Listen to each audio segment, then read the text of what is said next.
Benhams. And you stay with it the whole time? Oh, since Benhams. Hi, me again. So I thought in this little vlog edition I would tell a little bit of a story about my big heart. So let's get into it. Hi, my name's Samara. This is me. And I look like this. You're about to hear something really funny. I took a wrong turn at Albuquerque. And this is my life. So gotta follow the creepy things. So, welcome to it. It's blizzarding.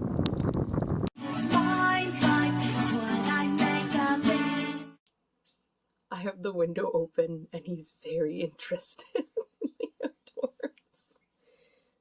Good. So there's a lot of cool little things that happened in my arrival to the world. It's fun to talk about, but the thing that I've always found really cool, I've always been told that I have a big heart, and like everybody knows like what that means. You just kind, generous, stuff like that. It's usually a figurative statement because, like, you know, it's just something you say to somebody that, you know, has a big heart. Well, it actually is literal for me too. When I was born with a VSD heart murmur. A VSD heart murmur is basically a hole in your heart.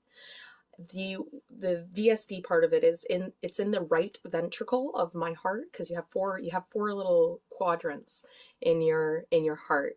So you get it's in the bottom right side. I think I pointed to the left. Yeah, I don't know my lefts and rights. It's been a challenge all of my life. So chewing on me. Oh, and Vicious. Oh, look at him. He's spunky because of all of the fresh air. Oh, ow. That's not very nice. It's like you taste delicious. What a butt. Here, go away then. I want to be like that. In the right ventricle of my heart, so the bottom right side, there is a tiny hole.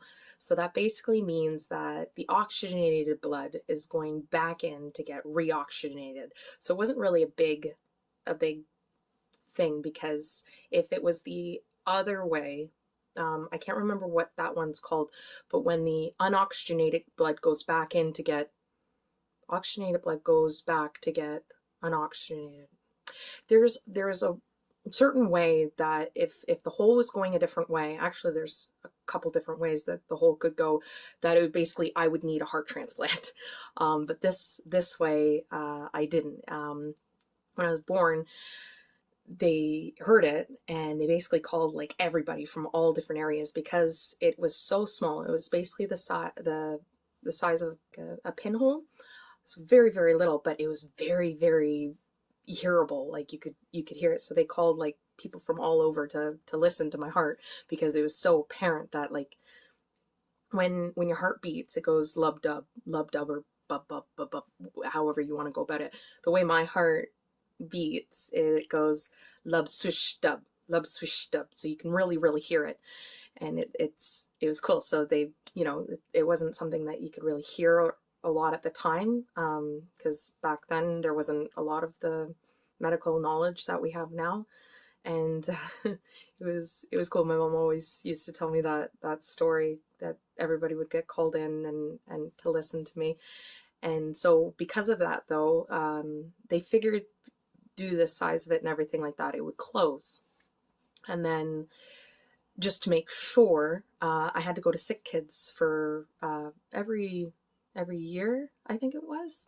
I don't know if it was like more regularly the first couple months that I was alive, or if it was just a year. Anyways, they kept checking. There was never any change, and there didn't seem to be anything going wrong with me. So they eventually just said, you know what, it'll close up eventually. It doesn't seem to be doing her any damage, so I didn't have to go to sick kids anymore. I had to take a lot of penicillin before going to dentists, you know, those big giant pills. I had to have 6 of them before going and then 4 after going, just to make sure that the fluoride didn't do anything to my heart. So I am a pro pill taker. I could just swallow them down like they're nothing now. That didn't mean anything. I don't do anything. This is all natural. Anyways, a couple years ago, I hadn't had an echocardiogram done or anything tested with my heart, and I started getting really bad heart palpitations. Now, it turned out to just be my anxiety's new tactic for getting me to pay attention. I didn't know that at the time, but I was thinking that, oh my gosh, like, I don't even know if I still have a heart murmur anymore. I don't know if I, like if this might be, something, maybe it's the hole's gotten bigger and now it's actually going to cause me problems. And it was kind of a very scary time for me internally because I didn't really talk too much about it outward. I just asked my doctor to get it looked at because I'm like, I've never felt this way before. Like, this is like intense. So I decided to get an echocardiogram and an ECG. I don't think that's the same thing. I can't remember. Oh, electric. There's an echo, so there's the ultrasound for it, and then there's electric one where they put like sticky things all over you, and then they test how your heart's pumping.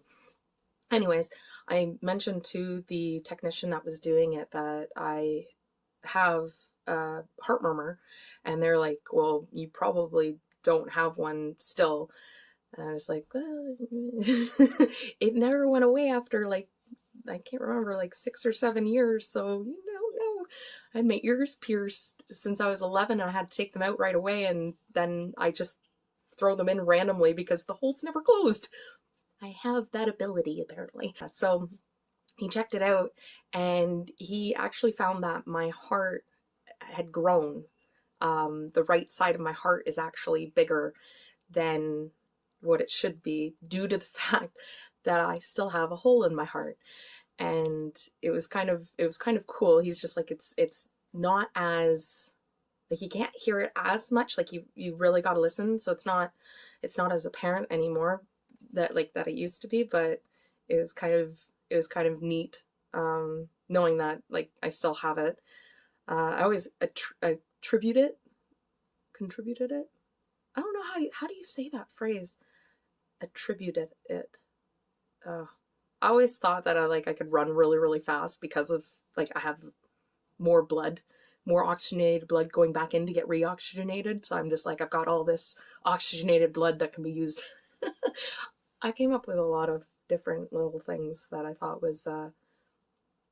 gave me like superpowers. Just made me look weird, but that's fine. It was entertaining and it's fun to tell now. So yeah, that's I have literally and figuratively a big heart. That's a little story on me and my big heart. I have this really cool little thing that I'm gonna try and put together for next week's vlog. Teal Swan, a girl that I listen to periodically, she did this really interesting thing called The Cube, and it's like a psychological personality quiz thing, and it was really interesting to do, and I thought it would be fun to kind of do something along those lines. So I'm gonna try and put something like that together. Aside from that, I've been walking a lot. I've been figuring out this relaxation thing, which amounts to me basically doing the same amount of stuff, but just not being so hard on myself about it. Anyways, with that all being said, I hope you guys have a great day, week, month, whenever I see you or you see me again. And until then, be happy, guys. Bye.